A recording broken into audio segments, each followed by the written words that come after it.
history of Palestine,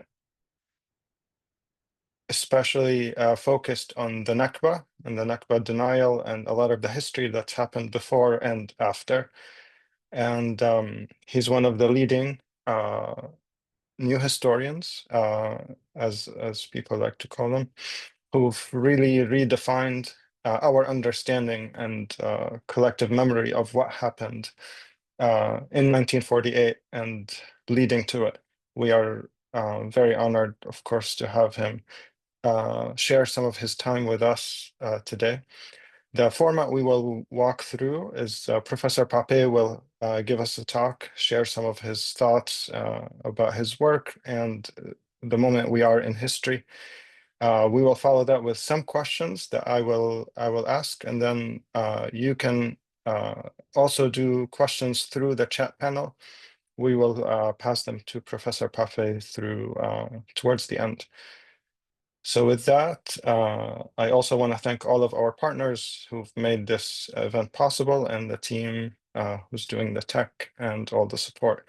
And of course, Professor Pappe for, again, being so generous with his time, especially that it's very late for him and he's accommodating us in California Standard Time. So with that, I will pass it to Ilan and please enjoy. Thank you, Yazan, and thank you everyone for joining us this noontime in California. And if you join us from other parts in the USA or the world, wherever you are, you're most welcome. I was directed, actually, which is very good, to focus on at least 4 themes. So I will be talking about them in a certain order, which I will mention in a minute, which I hope will help people to focus on the issues that interest them after my talk. I will talk about memoricide and erasure, which I'm very much involved in these days, and I'll explain why is it an ongoing project actually to challenge memoricide and erasure. Then I will talk about the history of Israeli brutality, which I think everybody understands is very relevant context to what we have been witnessing in the last 2 years. Then moving a little bit more towards the future, we will talk about the peace process, and both in an historical perspective, but also leading to the last section of my talk, which is about the future, which I will be very brief about, because I really want to contribute as much as I can to the historical knowledge here, rather than claim any particular knowledge about the future. I, with many friends, in 2016 became aware that wherever we talk with people, we should mention the fact that one of the most important source we had for corroborating the Palestinian claims about the Nakba, what occurred in 1948, one of the most important sources was the Israeli archive. And Yazan mentioned the group of Israeli historians who were called the New Historians. And I was part of that group, and our main contribution was that we corroborated things that, of course, Palestinian refugees themselves knew from their own experience, but we corroborated the whole narrative of what happened in 1948 by substantiating it with documents we found in the Israeli archives, because up to that point, most of the Palestinian scholars and activists and writers who tried to explain to the world what happened in 1948 were doing it on the basis of oral testimonies, their own recollections, which were a very valid source, of course, but it was more suspect by the international community especially in the West. So in many ways, corroborating that through the documents declassified in the Israeli archives and also in some other archives in Britain, the US, the United Nations, was very important for having even a more valid understanding of the events of 1948, and the picture was unfolded in a much clearer way with the help of these documents, that in 1948 there was an intentional, systematic, a well-planned and structured ethnic cleansing perpetrated by the Israeli forces that began in February 1948 and ended 9 months later, leading to the expulsion of half of the Arab population in Palestine, the demolition of half of the Palestinian villages, more than 500, and the destruction of most of the Palestinian neighborhoods in mixed towns, and the total obliteration of small Palestinian towns elsewhere. So this was all recorded, articulated, and came out in books that began to appear from 1990, more or less, until 2010, kind of 30 years, including my own book, The Ethnic Cleansing of Palestine, but it was not the only one, that gave a very solid scholarly infrastructure for the crime against humanity committed against the Palestinians. And it also showed that not only destruction was part of the story, but also actions that were meant to prevent the return of people to their destroyed villages and towns, and the wish to erase any remnant of Palestinian existence by building Jewish settlements over the ruins of Palestinian villages, or planting a recreational forest on the ruins of these villages to try and cover up the existence of a Palestine that existed before in 1948. This kind of exposure through Israeli documentation seemed to bother at least the Israeli political establishment. They released the documents with the, I would say, the assumption, which was partly correct, that most Israeli historians would not use this material to indict Israel for a crime in 1948, but rather would use this material to corroborate the Israeli narrative of 1948, which is that the Palestinians brought upon themselves the destruction of Palestine by joining the Arab world in the attempt to destroy the state of Israel, and even showing that the Israelis, or before that, the Jewish community in mandatory Palestine, before the creation of the state, did all they could to try and persuade people not to leave, but they left because they were advised by their own leaders and leaders in the neighboring Arab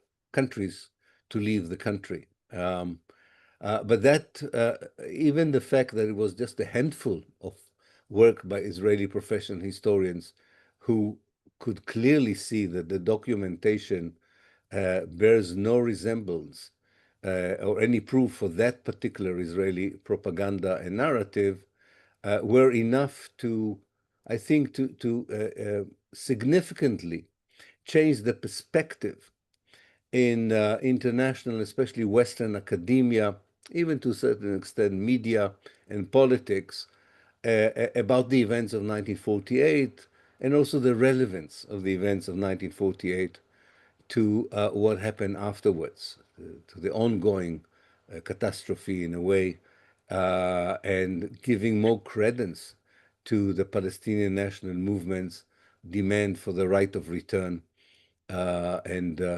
its overall perception of the whole of historical Palestine, both Israel and the occupied West Bank and the Gaza Strip, as being their original homeland.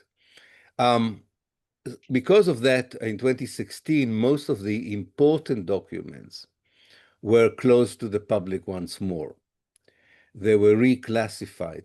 We have no idea whether the documents were destroyed or they're still there. And I don't know if we'll ever know, because it's very clear that this is now a stated policy, and not to allow historians to go back to these sources with the hope that it would be easier to invalidate their work. Because of that, I myself, and as I mentioned before, friends of mine, we were worried about this development that started in 2016, and we founded a charity called the Nakba Memorial Foundation that collects Xerox photocopies, if there are original documents from these archives, and try to digitize it, to make it accessible for the next generation of historians. And I'm glad to say that the amount of documents we've already found would compensate a little bit for the closure of the archive as a whole. I think that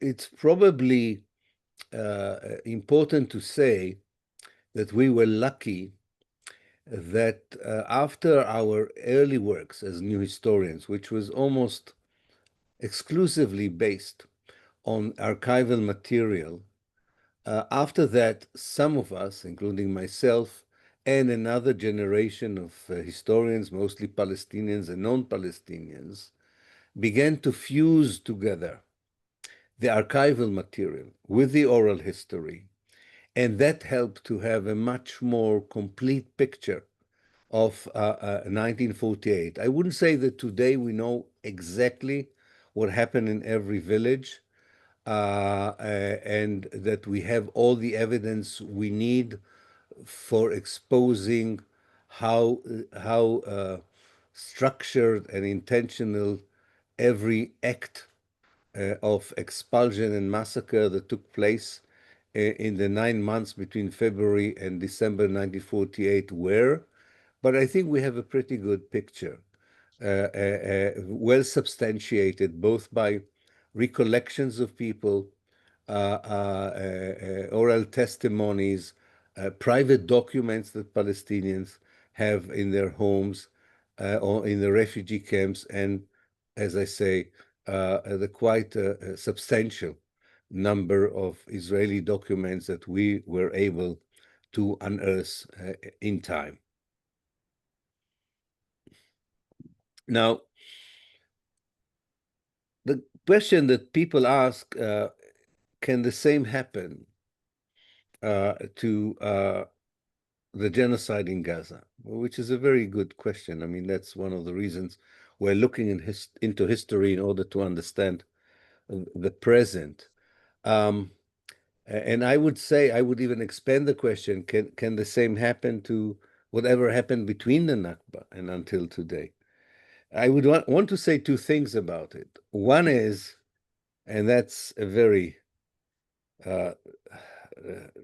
in a way, depressing thought, is that even when we will have, and we will have, a very, very complete picture of everything that led to the destruction and ethnic cleansing of Palestine in 1948, this doesn't mean that political elites, mainstream media, or even mainstream academia would be willing to accept this as the truth about what happened, and more importantly, in the case of politicians, take action according to the conclusion that one should draw from that full picture that we have of what happened in 1948, including the way the Gaza Strip was created in 1948, that now we have a full picture of how Israel created this rectangle as a mega refugee camp towards the end of the ethnic cleansing in 1948, because it was unable to convince the Egyptians to open their borders to push into Egypt hundreds of thousands of Palestinians, something they were able to do towards the West Bank in the east and towards Syria and Lebanon in the north. And then they created the biggest ever refugee camp within about first 360 square kilometers, then it was downsized to 260 square kilometers. And this is something that is relevant to what goes on today, given the fact that 70% of the people who live in Gaza are descendants of the refugees who were expelled from the central and south of Palestine into that mega refugee camp that after the occupation, especially since the 1990s, became a mega prison. The mega refugee camp was replaced by a mega prison, and again, probably the biggest in the world. So can we ensure that this will not happen in the case of the genocide? It's much better unfortunately, the genocide is much better documented because of the brave young Palestinians who use their phones to record, to report, even if Israel did not allow one journalist to enter the Gaza Strip during the genocide. We have the reports of human rights organizations, medical delegations, and the evidence is overwhelming, enough in case to build a very strong case for the International Court of Justice and the International Criminal Court. Again, I don't think the problem of the erasure here is that we won't have enough evidence to corroborate the allegation of genocide. The problem again would be, would this be accepted by those who have the power to conclude what needs to be concluded from such a framing, from such a narrative? The international law requires certain actions by the international community, by the United Nations, by the International Court of Justice and the International Criminal Court against perpetrators of genocide. And if action will not be taken, it will not be because of lack of evidence. It will be because of the absence of the will to do so. Let me move to the second topic that I was asked to talk about, and that's the history of Israeli brutality. Now, I do think it's important in the historical context to understand that most of us who are now academics work on Palestine accept the framing of Zionism as a settler colonial movement. Namely, it is not that different from other movement of European settlers who, in many cases, like the Jews who went to Palestine, were outcasts in Europe itself, were not welcomed anymore in Europe, and were seeking to build a new Europe instead of the Europe that didn't want them. And they always chose places where already indigenous native people lived. And as the late scholar of settler colonialism, Patrick Wolf, puts it, when they encounter the indigenous people, a logic of the elimination of the native was activated. In the case of North America, Australia, and other places, this meant the genocide of the indigenous people. In the case of Palestine, it meant the ethnic cleansing of Palestine. What is important about the brutality that accompanies, in the case of the Zionist gradual presence in Palestine that begins in 1882 through purchase of land, through the British full support in 1917 in the Balfour Declaration, and then through the mandatory government to purchase land, to build an infrastructure for a state within a state, that whenever the opportunity emerged for accelerating or escalating the takeover of the land that always required, if you wanted to be loyal to the Zionist idea of a Jewish state, required also getting rid of the Palestinians who lived on those lands, that whenever the opportunity emerged, then brutality was used, first through the British police and army, and then, of course, as we have seen in 1948, through the military capacity of the settlers themselves. It was possible to use that kind of brutality of forceful expelling people or massacring them in case they resist the expulsion, because part of what is common to all settler colonial projects, and not just Zionism, is the dehumanization of the native.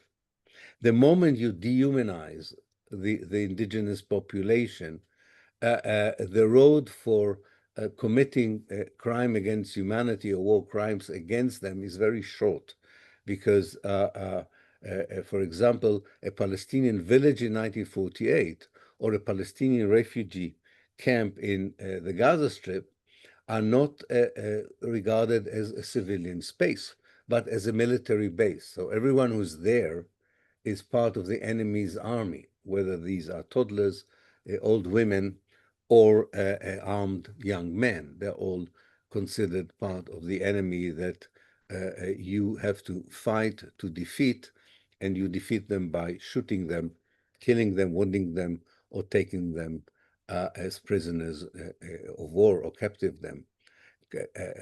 Now, this kind of dehumanization is not static. It becomes worse for one simple reason. The indigenous population itself, in this case the Palestinians, do not remain passive towards the early acts of violence, even if they are limited, even if they are relatively, compared to what we see today, are on a low scale. Nonetheless, they generate resistance, and not all the resistance is non-violent. Resistance can be violent. In all the cases of anti-colonialist struggle against settler colonial project and against classical colonial project, anti-colonialist movement were also using armed struggle, as did the Palestinians. The use of violence by the indigenous people to defend themselves from being dispossessed and uprooted justifies in the eyes of both the military side, or the military wing, if you want, or arm of the settler community and later the state, and by its own population, justifies escalating the brutality, And there is another dynamics here. If the response to the first uprising in 1936, or response to the first uprising after the occupation of 67, is not successful, namely the resistance continues. Millions of Palestinians still don't want to live under occupation without basic human rights and civil rights and being exposed to daily humiliation and abuse. If they still don't reconcile with living in such a reality, then the next attempt to quell the resistance would always be more brutal than the one before that. And eventually, if you have a very powerful and by itself a brutal reaction of the resistance itself, for example, as a response to 17 years of blockade, of siege, of constant bombing from the air, the sea, and the land on a very dense populated areas, then the brutality of that attack, of course, gives license in the eyes of the state to commit and perpetrate crimes and brutality on an unprecedented level, and using methods that probably there were more, the state and the army and the security apparatuses were more careful of not using beforehand.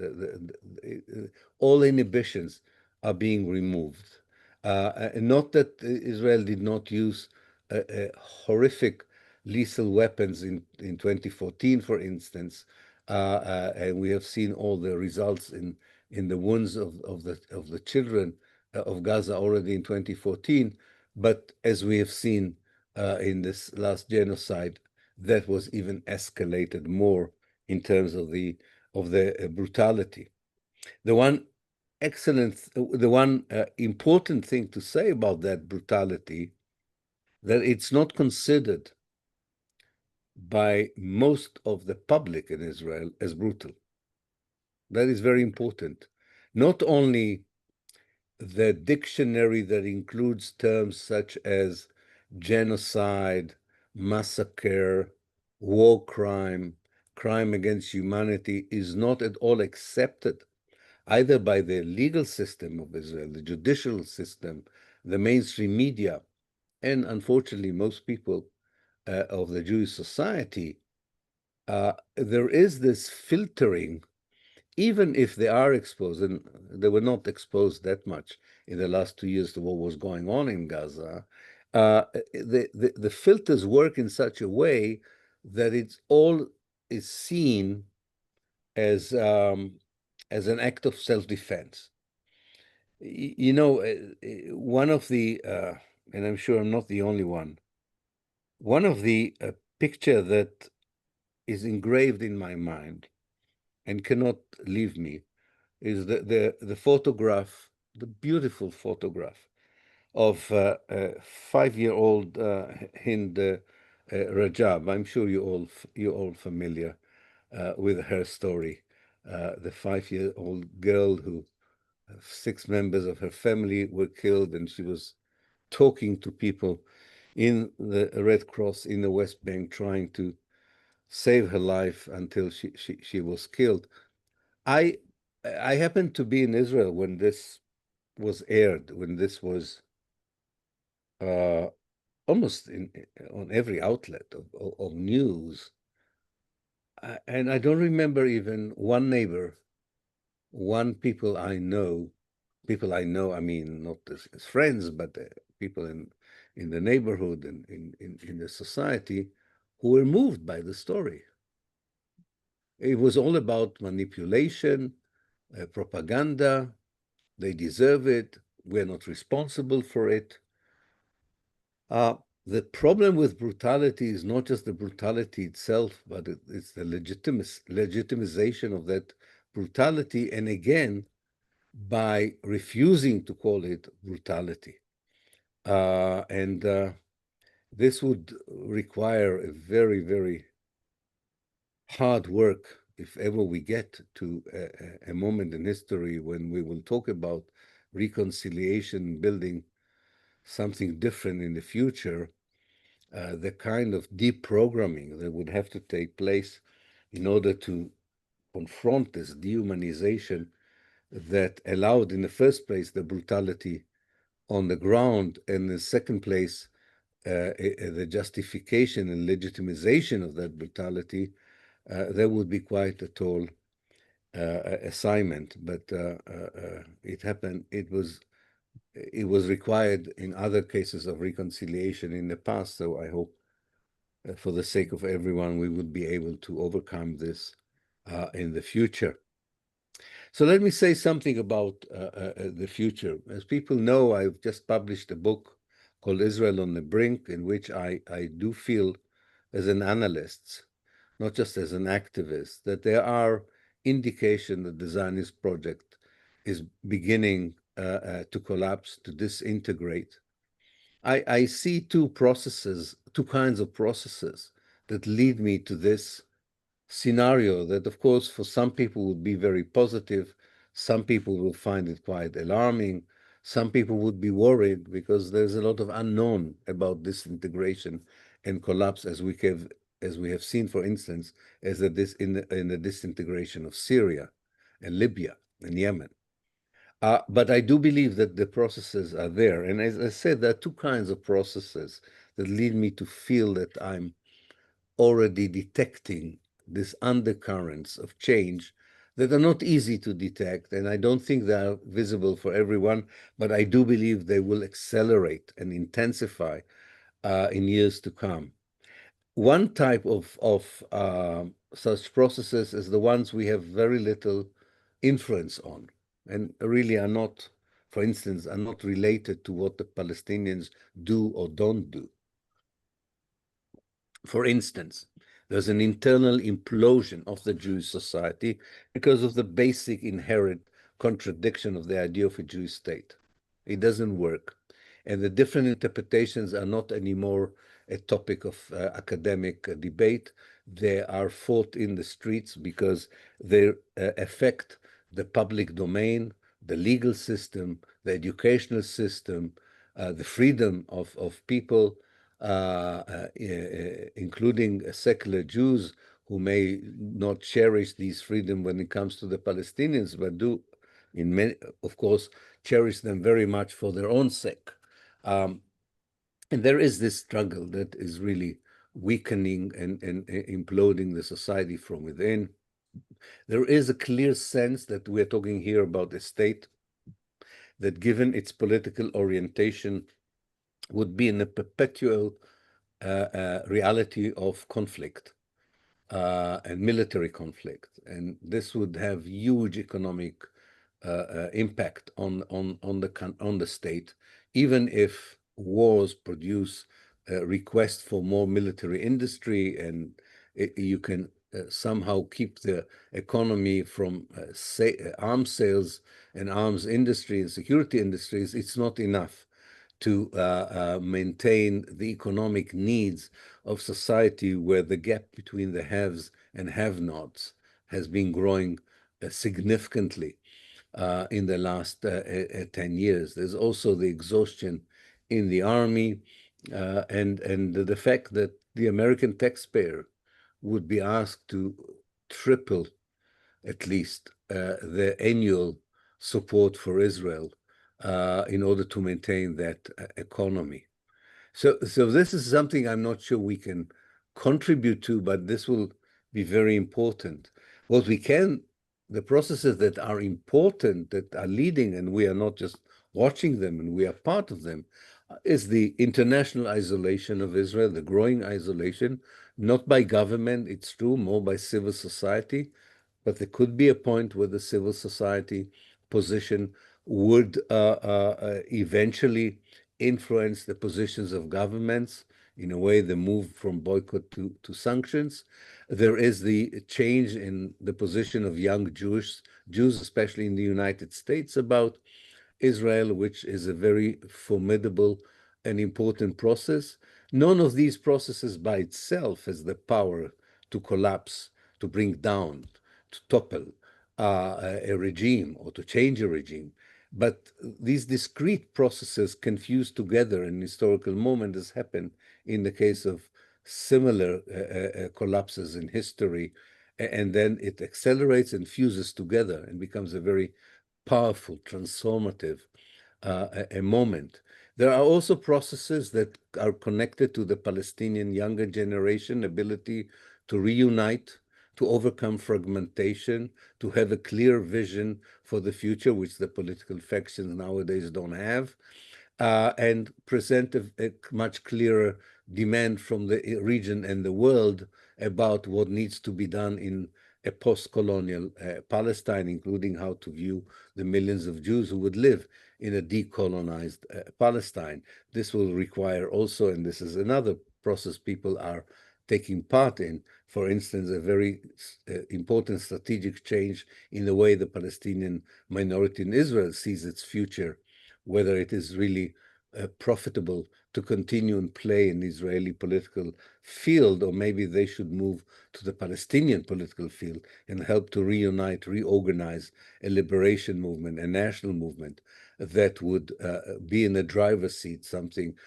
towards the future, something that has not been done in the last 77 years. Now, this is all long-term processes. So this is not something that, unfortunately, for the Palestinians who suffer from genocide in Gaza or ethnic cleansing in the West Bank, or from apartheid inside Israel, or exile in refugee camps, it's not going to impact their life, unfortunately, in the next 2 or 3 years. I hope it will, and I'm sure activism is trying to make sure it will, but we have to be realistic here about this. But there is probably a way of shortening the period when the more transformative processes unfold, and a different kind of chapter begins in the history of modern Palestine that ends this probably the darkest moment in that modern history.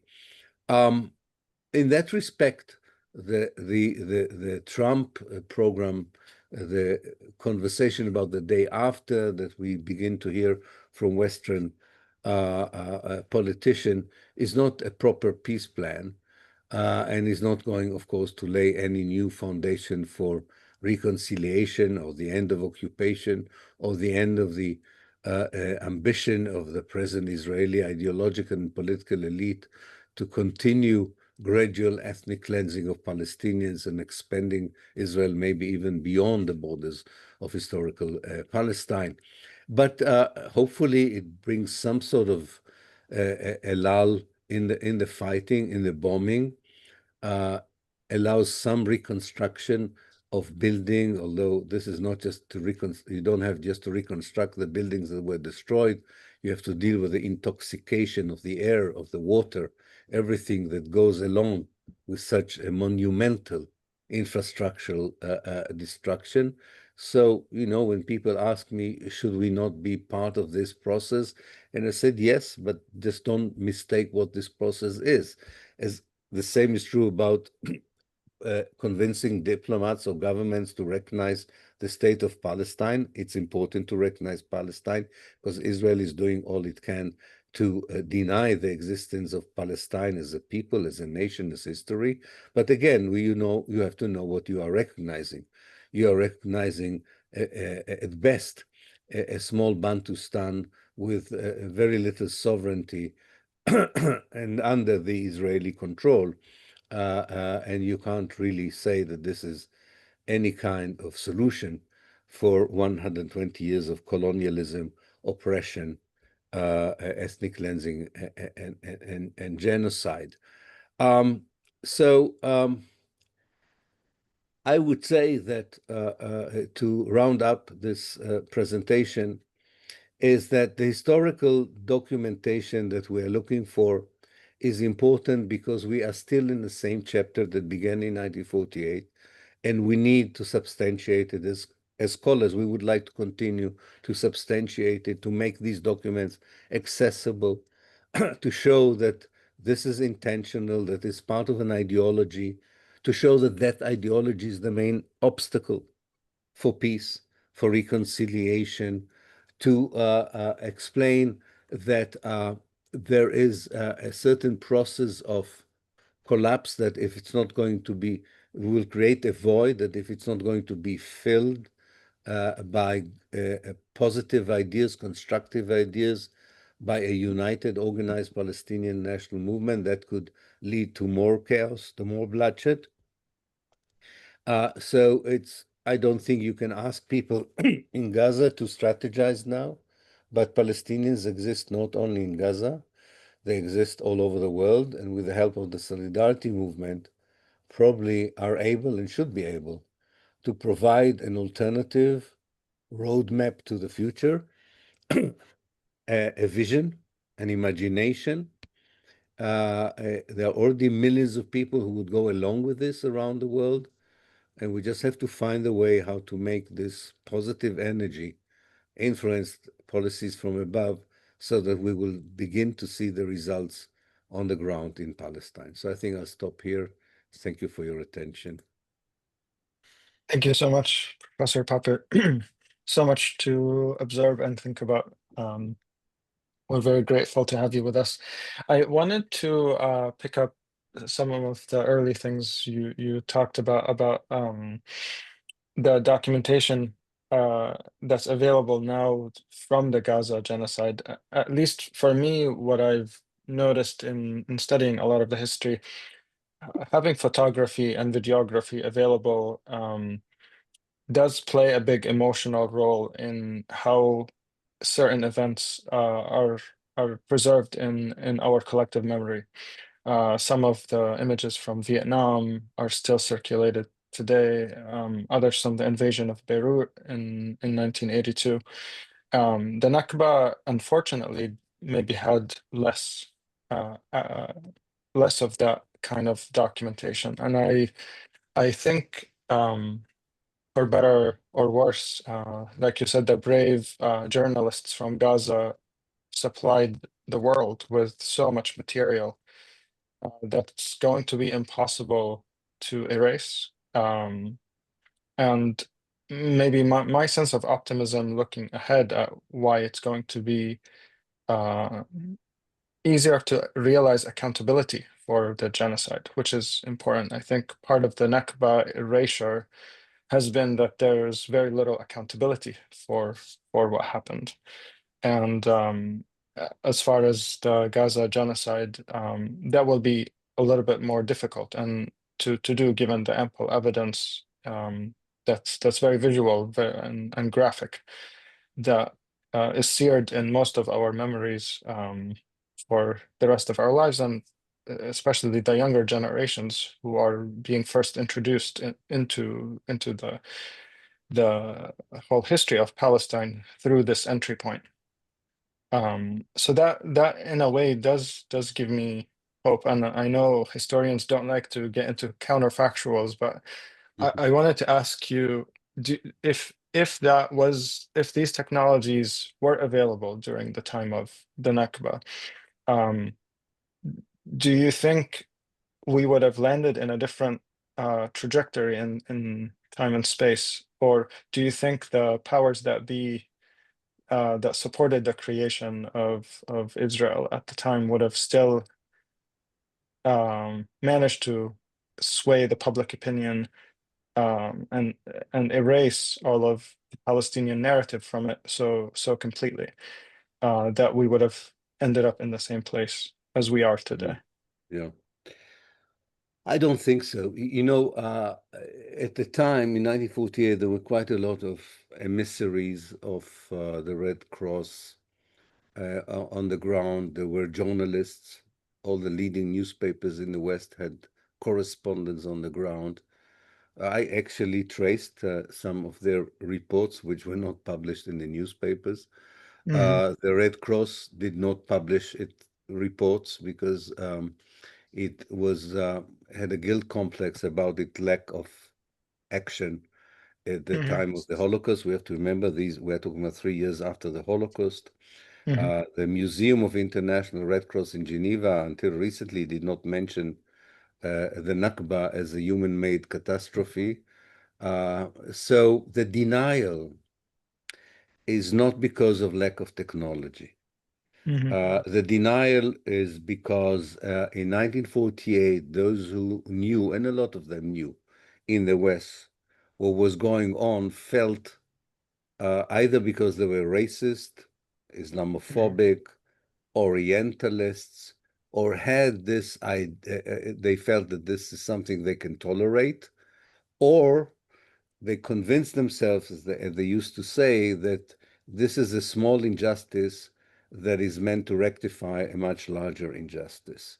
Hmm. Um, these are, to my mind, I'm not underestimating the importance of technology, of unmasking mass graves. And that should be done, and we should continue this work, of course, and documentation and so on.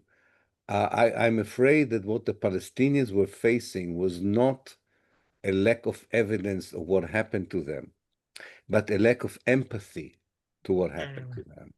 And that lack of empathy begins with the fact that they are um, chosen as the people who live in a place that would solve the problem of racism towards Jews in Europe, Hmm. which is a bizarre idea, impractical, immoral, and nonetheless had a huge, powerful alliance that made it a reality. And for that reason, I do think that if I'm worried about the genocide, is the fact that there's no mentioning in the mainstream media in the West about the genocide anymore. They call it the end of the war in Gaza. They already, Hmm. the dictionary used by mainstream politicians and media in the West, including the United States, is that the fighting between Israel and the Hamas is over. Already, the word genocide has disappeared. Of course, the International Court of Justice still mentions it, and the International Criminal Court, and the civil society mention it, and the alternative media mentions it. But that's a struggle we will have to continue. Also in the universities, how are we going to teach the events of the last 2 years? Because when I arrived in the United States for the first time in 1983, nobody in an American university taught the events of 1948 as ethnic cleansing. I think this is the challenge. The challenge is, when will the world begin to humanize the Palestinians and understand that the suffering is the longevity of this project of dispossession and colonialism that begins at the age of classical colonialism and continues into the age when most colonialist projects have already been disintegrated and replaced, at least by liberated places. And I maybe want to tie that to another topic you were discussing, which is the history of brutality. And I've seen a lot of people who have been start like going through the process of learning the history of Palestine during the last couple of years, start to do some research, read some books. Some of them are your your books on the Nakba, and a few since then, who start to connect dots that whatever we're seeing in Gaza today has happened, or something very similar to happened in the past. If you dig into details of certain massacres, poisoning wells in some of the villages, so on and so forth, you can start to draw a picture that a lot of what we saw in Gaza is a concentrated dosage of everything that's happened in the last 100 years prior to it, and it is not an aberration. And maybe like the way Israel is perceived, once you start to put two and two together, uh, can be something very, very different than before, when it was the state that's the salvation of the European Jewry Yeah. that's escaping the Holocaust, whereas now we're in a different historical moment. There's a track record of brutality that's been on display and fairly well documented through the years, by many people, including Palestinians from the very beginning. And that I think has been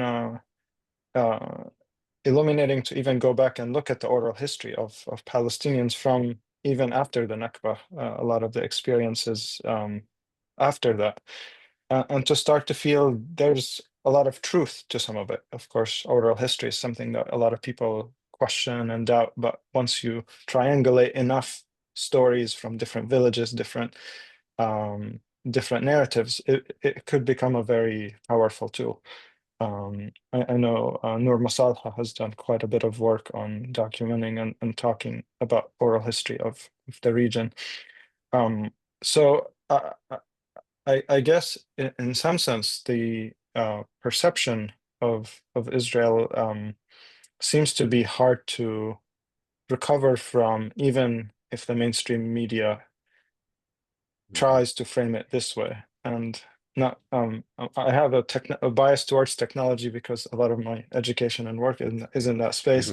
Yeah. So I see a lot of people who are not using mainstream media as much as their de facto tool for absorbing information, and they start to challenge what they hear from it by being able to get exposure to people on the ground or what they hear on social media.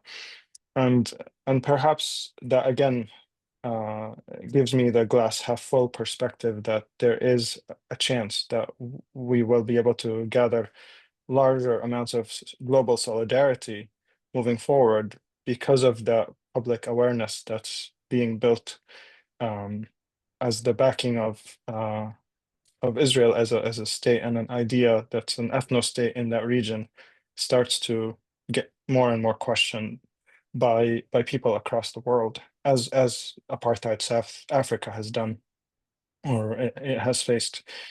Um, and do you feel what can we do as activists who care about justice in Palestine to continue to help building uh, the solidarity movement and go towards action rather than education? A lot of us have been trying to educate and talk and Yeah. build awareness, but how do we take it to more uh, f- actionable work that can benefit on the ground? Yeah. Well, first of all, I think you're right. I think it's an horrific kind of dynamics, but you're absolutely right. Both the particular brutality that and how well it was documented on the one hand, but also the new orientation of the ideological orientation, declared ideological orientation of the Israeli political establishment. And I predict that this would continue, that even if there are so-called liberal Zionist voices that try to stop this development, I don't think they have the chance of doing that. So we are going to face what I call the state of Judea, which is even a worse version of the state of Israel. Mhm. And therefore, hopefully, we think that not only the millions of members of civil society that have already understood it will be part of the solidarity movement, but also maybe politicians, if not for moral reason, then for electoral reasons, they might think that they need to take a tougher position here in a clear moral position. And there are some indications here and there that this is beginning to unfold, which is really promising. It's too slow, it's not Mhm. enough, and it doesn't have an impact on the ground, but we do hope that it will be. Um, and I think you're right about the mainstream media. I think it lost our confidence as a reliable source, whether it is in the United States or the United Kingdom or in France, places where there was always a lot of respect to the professionalism and accuracy of the coverage. I think many of us, after we've seen how they did it, how they covered the events in Gaza, we have very little respect and we are very suspicious about their reporting, not only in the case of Gaza now, also of other places in the world. Right. That's Now, true. to your question, I think that first of all, we are doing quite a lot, and I know it's frustrating because our impact as a solidarity movement it will always be accumulative. It will not be Mhm. explosive. Namely, it will not be a one-off event that suddenly the next day something dramatically is going to change on the ground. It's a grinding process. It's a very slow process by which eventually I think history would judge it to be a very successful process. The numbers are huge. The fact that trade unions are now joining in, the fact that so many academics are now joining in, and so on, and that it covers so many parts of the world is not going to be lost.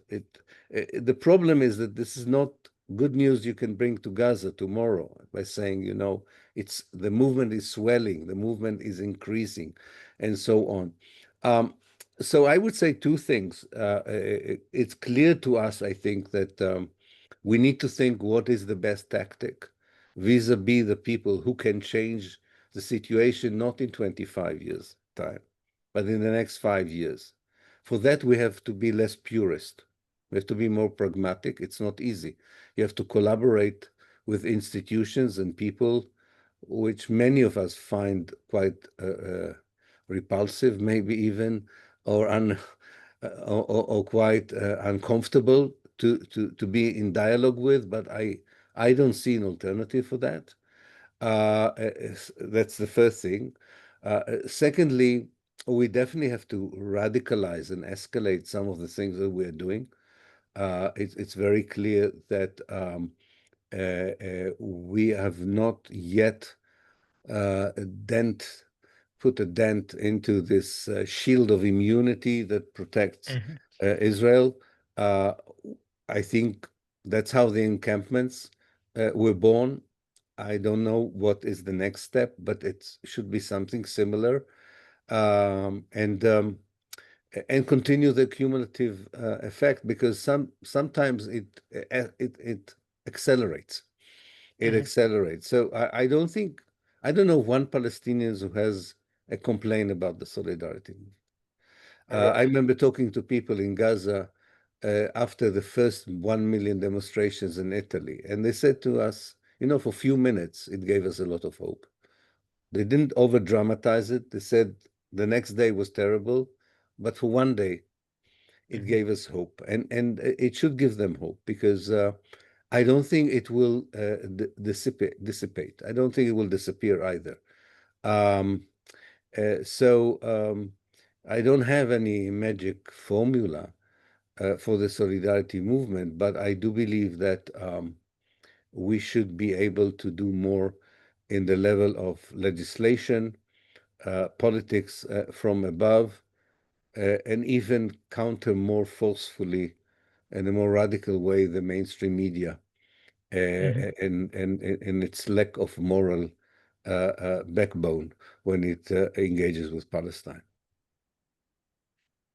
Makes sense. And I wanted to touch a little bit on the peace process. And in my reading of the history, the stance of the Palestinians as far back as the 20s and the 30s has been a single democratic state of all its citizens.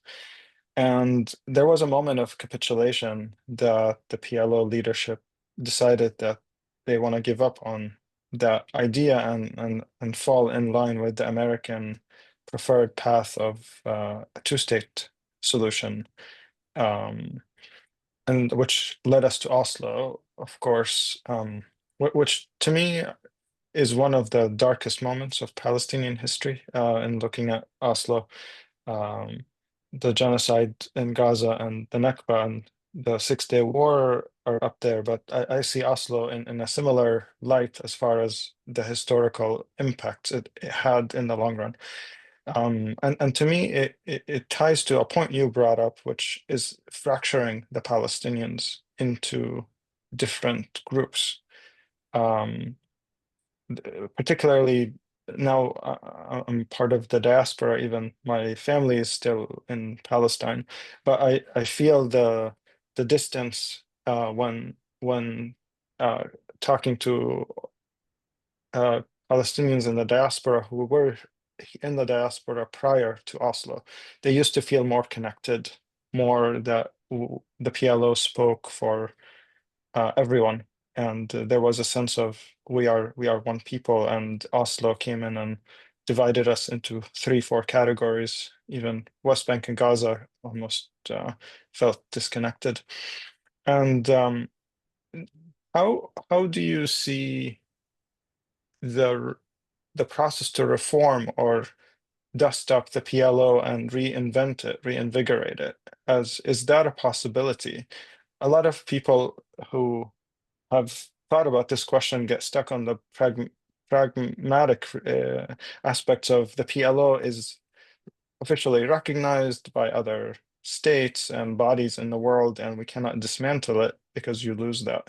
But is there a way that we could um, think about going back to the essence of having some body that represents all of the Palestinians and not the few oligarchs who are sitting in Ramallah running the Mhm. Palestinian Authority?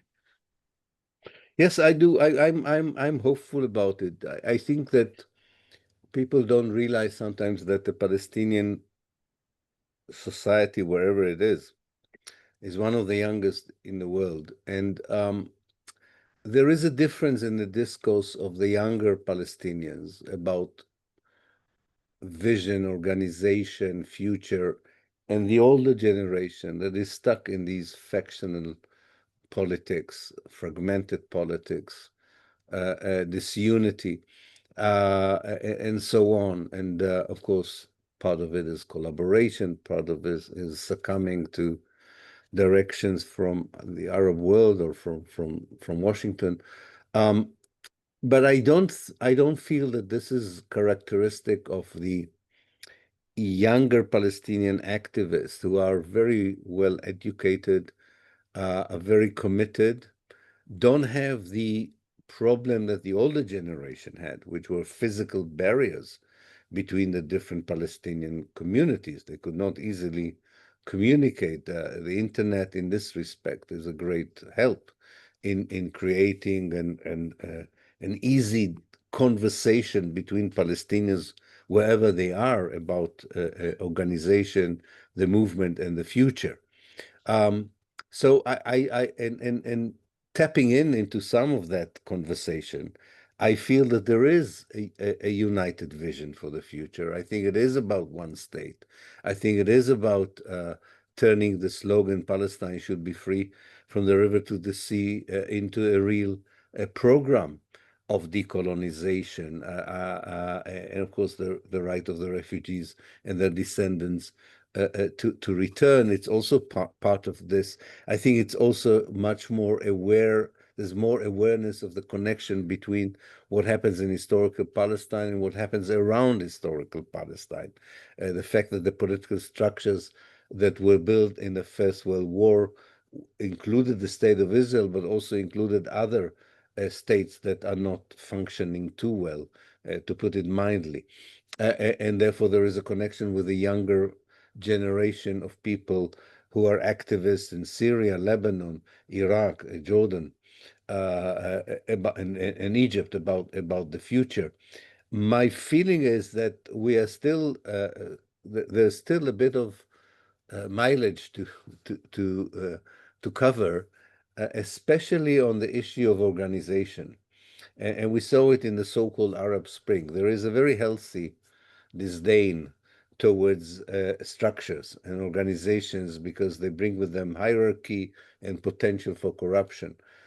But nonetheless, without trade unions, without parties, without leaderships, you cannot really exhaust this amazing human capital and translate it into a movement that can offer an alternative to the current conversation about the day after.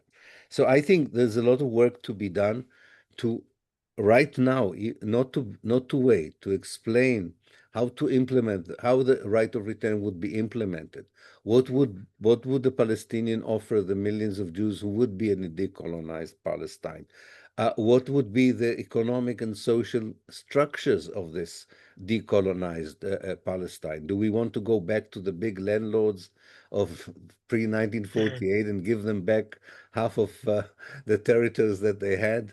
Or do we want a just system of redistribution, not to repeat the mistake of post-apartheid South Africa, for instance?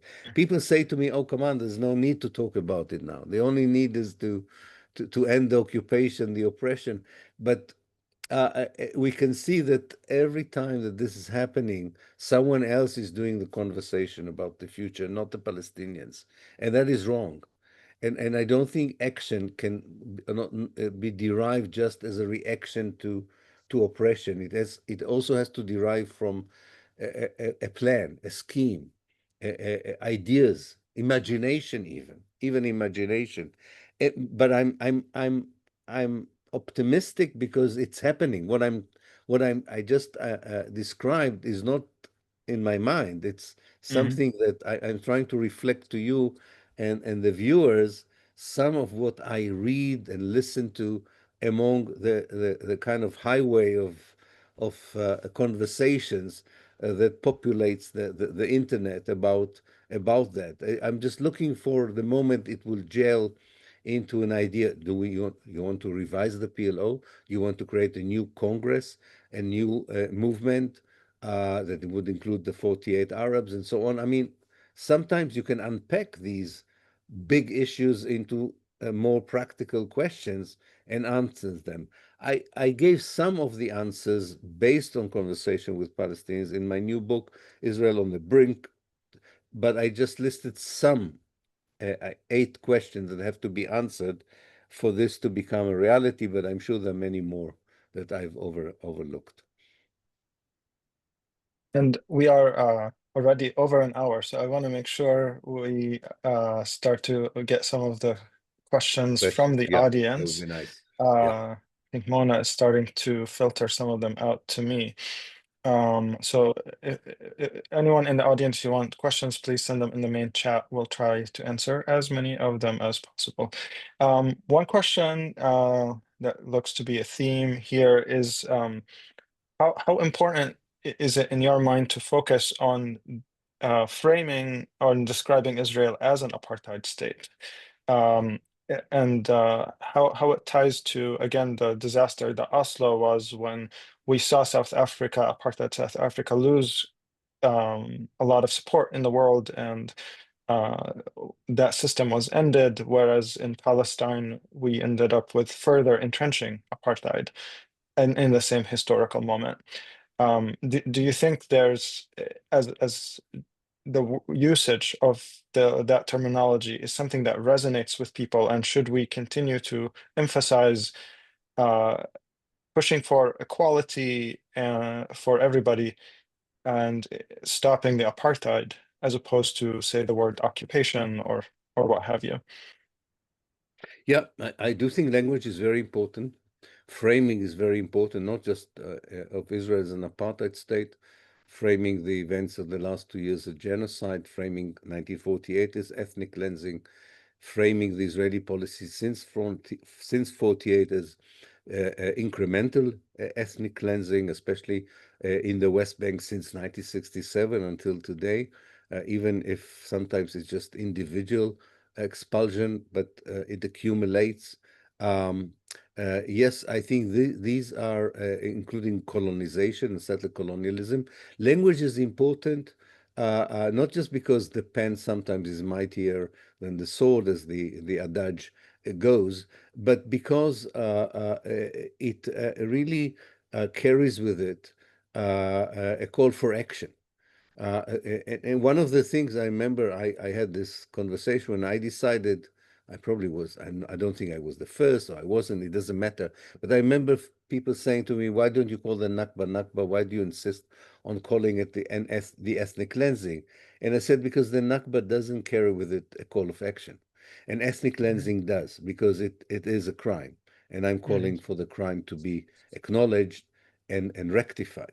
So in this respect, framing is very important because it gives focus. It gives focus for action, for solidarity, for the movement uh, itself. And we need clarity. We need clarity because, as you probably know, Yazan, everybody knows, one of the most important Israeli claim of propaganda is it's very complicated. And only the Israelis understand it because it's so complicated. Well, it's not complicated, unfortunately. It's quite straightforward in terms of inhumanity, oppression, criminality. And you understand that it's not complicated if you use the right language and you mhm. don't obfuscate it with the wrong terminology. That's right. And I mean, I sometimes have to exit certain debates and conversations when I see they're not being had in good faith because the Mhm. other side is trying to do a lot of obfuscation and making it too Yeah. complicated for everyone. There is a couple of questions from the audience about the relationship between the US and Israel. There's a lot of debates about is the tail wagging the dog or Yeah. dog wagging the tail, and no one has a great answer for uh, who's correct. And the question is do we think Israel is still a useful strategic ally for the US, and because some people are challenging it, and if it's not, then how else can we explain the unwavering support that continues to be seen from the political elite in this country. Yeah. Well, my own take, and I needed a book of 500 pages for this called Lobbying for Zionism. Right. My own take on this is that there is a difference between the fact that American imperialism doesn't need a pro-Israeli or pro-Zionist lobby to decide that it needs to be the hegemonic power in the Arab world, that it has to take over the natural resources of the Arab world, that it doesn't mind dictatorships and authoritarian regimes as long as they are our dictators and authoritarian regimes. And in that respect, this is something to do with the nature of American imperialism. However, to convince this American imperialist instinct and impulse that Israel is a crucial part of its chances of success is the work of the lobby. And the lobby worked hard, and it's a 100-year-old lobby. And without that lobby, it would not have happened. I mean, there were enough American imperialists who were willing to see an Arab Palestinian state, provided that it would be loyal to the American Arab alliance, Arab American alliance in the area. We have to remember that, you know. It's not that there isn't particularly American animosity towards the Palestinians, was different from their attitude towards to the Saudis by itself. There is a difference because of the lobby, Mhm. because of the lobby associating Palestinians with anti-Semitic history in the Europe or in the West, and all the techniques that we are familiar with of defaming the Palestinians in order to grant secure support for Israel. So this to my mind explains very well why any imperialist instinct in America in the Middle East would be mostly connected to an unflinching and unconditional support for Israel. However, it's possible that even Republicans would be less interested in involvement in the Middle East as a whole for different kinds of reasons.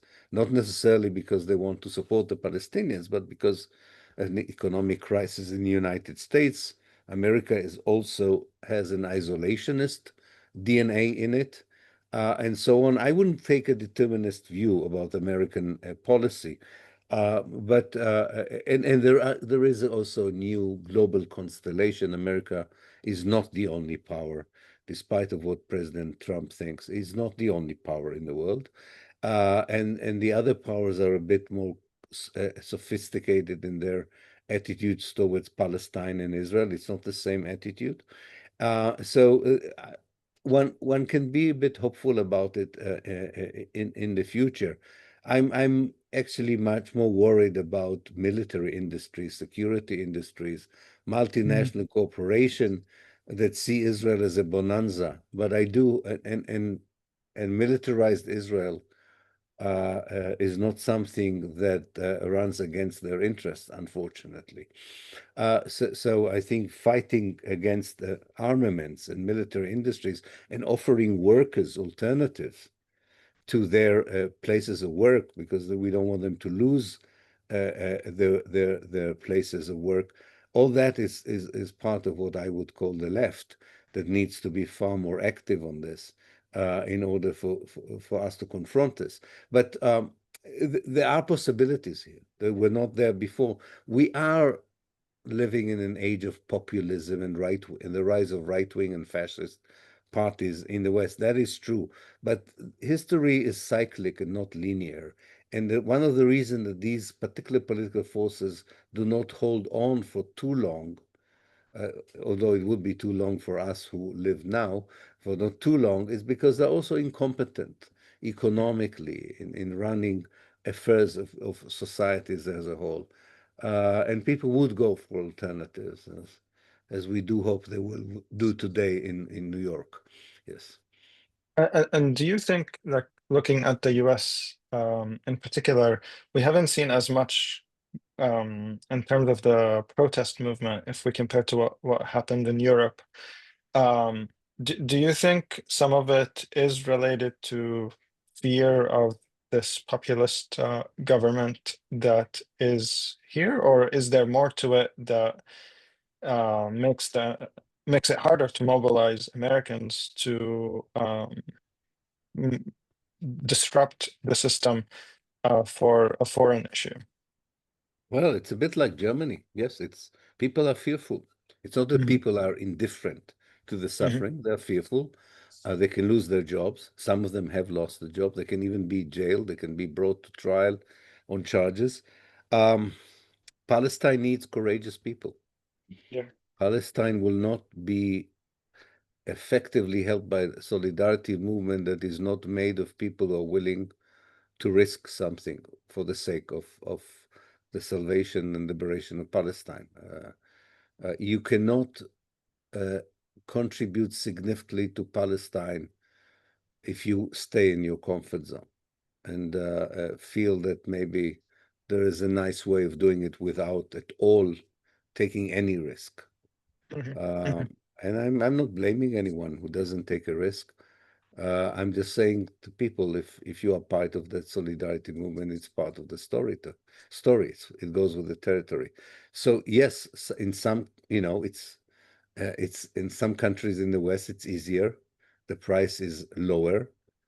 mhm, Sometimes there is no price, even in some of the countries. You can really show your support, especially if you do it within the law and it's a democratic method. In some countries, even if you are abiding, a law-abiding citizen, you find yourself in trouble. Um, so yeah, I do think there is a kind of a terror regime now in America about freedom of speech, freedom of organization.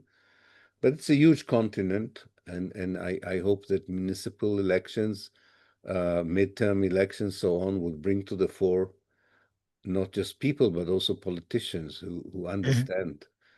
Uh, as I think Ralph Nader said it rightly, he said it that it's not a matter of the institution defending the people, it's a matter of the people defending the institutions. mhm, mhm, mhm. And they should do that. Yeah.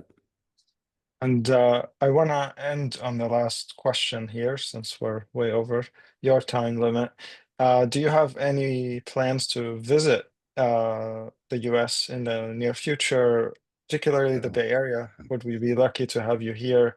Maybe also if you can share with people any of developments on the Nakba Museum that you were yeah. thinking Mhm. about. Yeah. First of all, yeah, it's a good question. I mean, it's not easy for me to enter the US, as you know. I've Mm, already had my yes. experience. I do hope to come over. Yes, I'm assessing my chances. Yeah, it's very important to meet people and to see whether it's possible. So I will in due course probably craft a more specific plan for that, including the West Coast, of course. Um, as for the yeah, part of what I'm involved in is trying to create a center. It's not just a museum; it's a center against Nakba denial. Mm, We hope to establish it in London because of Britain's obvious complicity in the origins of the project of dispossession and maintaining it at least in its early phases.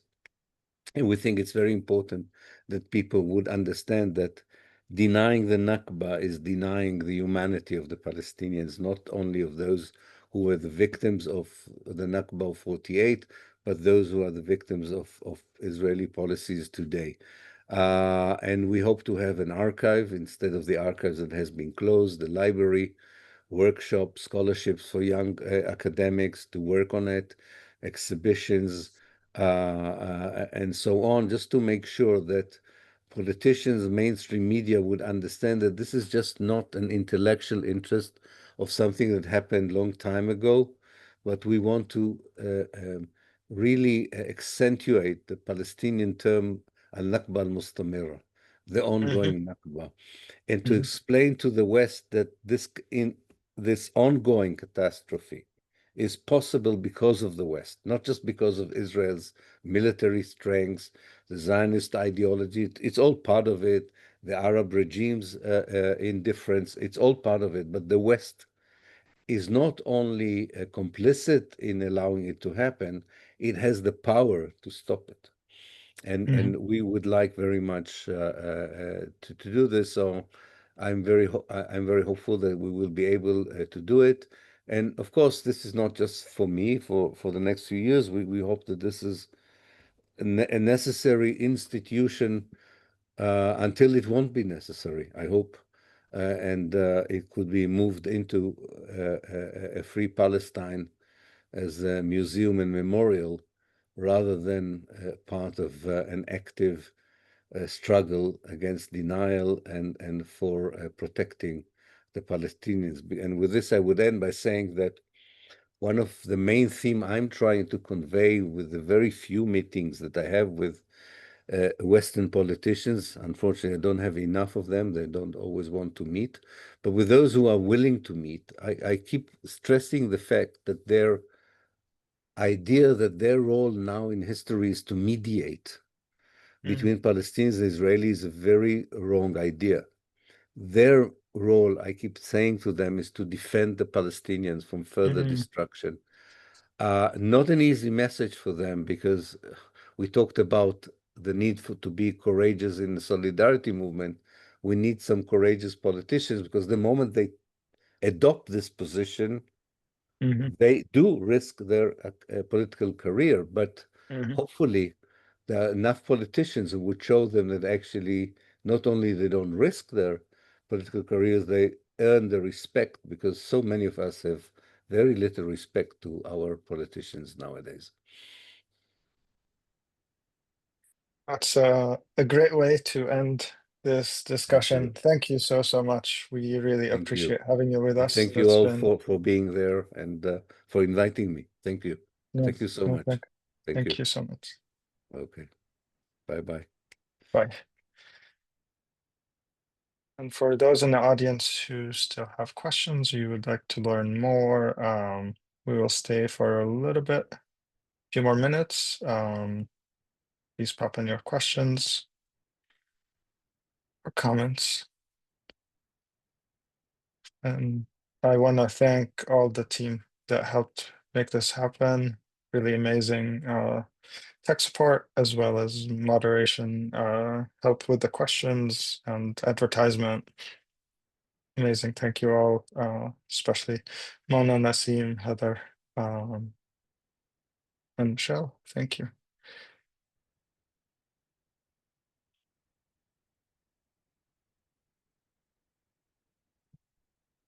So, Nassim, I think we can remove the restrictions on things and stop the recording, and then we can do a little bit of deep. I just wanted to thank all of you for joining. And one of the hopes I know that Yazan and all the organizers had was to use this opportunity as a way of connecting us all together. So if for whoever's here left with us and you are generous with your time with us, I would love to invite everybody to drop in your contact information, your organizations that you represent, your calls to action.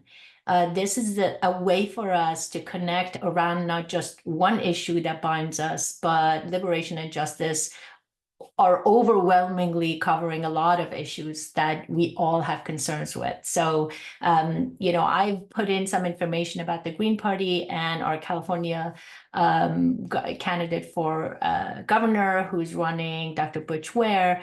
And I welcome everybody to join in sharing calls to action, and you can save the chat and have this discussion. I know there were quite a lot of questions about what do we do? How do we go forward?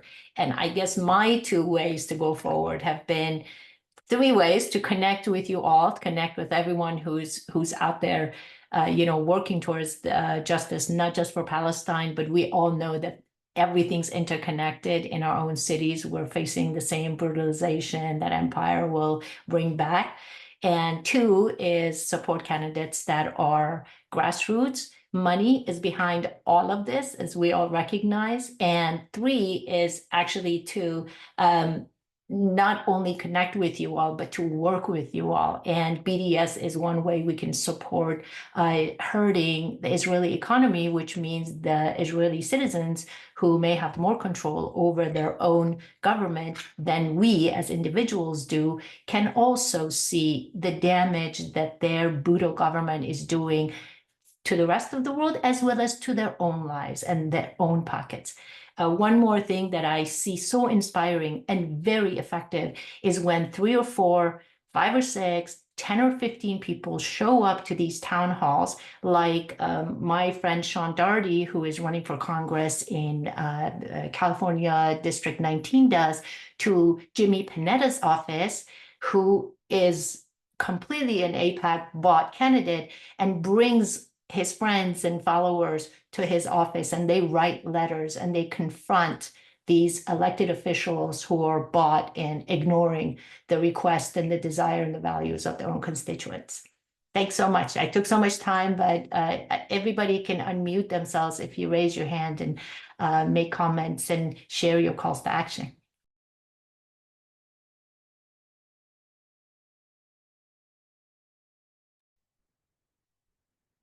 I will amplify the work Professor Pappe is doing on the Nakba Foundation.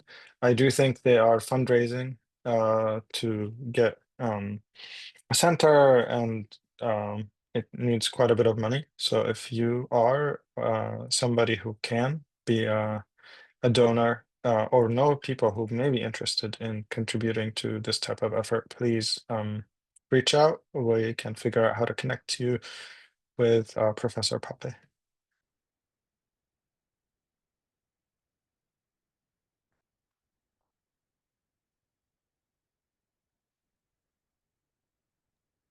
Yazan, is this the correct link for the foundation, the Nakba Memorial Foundation that I dropped in the chat? Yes, that's the one, right?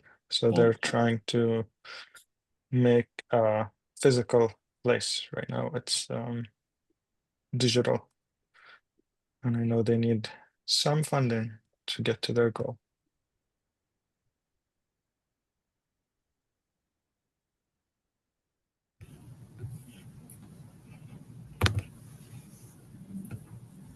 Yeah, I am Wendy from Jewish Voice for Peace in the South Bay.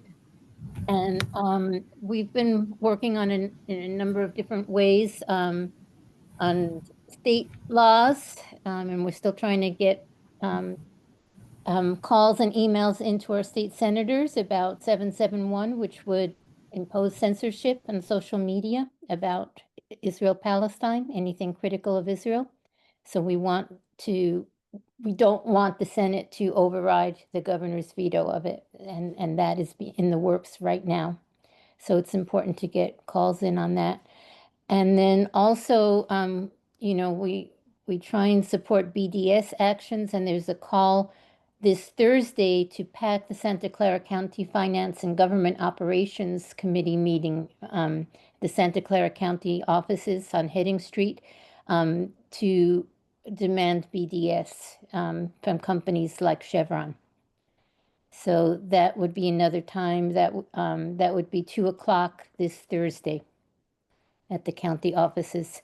And we continue to push the state reps on bills like Block the Bombs and to the emergency aid for UNRWA. And we've had some success, both with Kana and Lofgren, but still working on Liccardo, and Panetta's pretty bad. So, yeah, we're working in a lot of different ways and would love to work in coordination with others. And did hear that the Israeli ambassador to this region of the country will be visiting the Jewish Community Center this weekend, actually. And we just heard about it, and we are a relatively small group and would not be able to organize a good size protest without the help of other organizations and so on. So if you are interested in working on something like that, then please do write to us also at that same address that I put in the chat. So Beautiful. thank you. Thank you, Wendy. And yeah, and with that, I want to thank everybody again. This was really good to have Professor Pappe here and Yeah. get some discussion with all of you. Have a good one, everyone. Let's close it here. Thank you, everybody. I will be sending a link to the recording as well as a link to the chat to all the attendees. Thanks, everyone. Thank you. Thank you. Thank you. Thank you.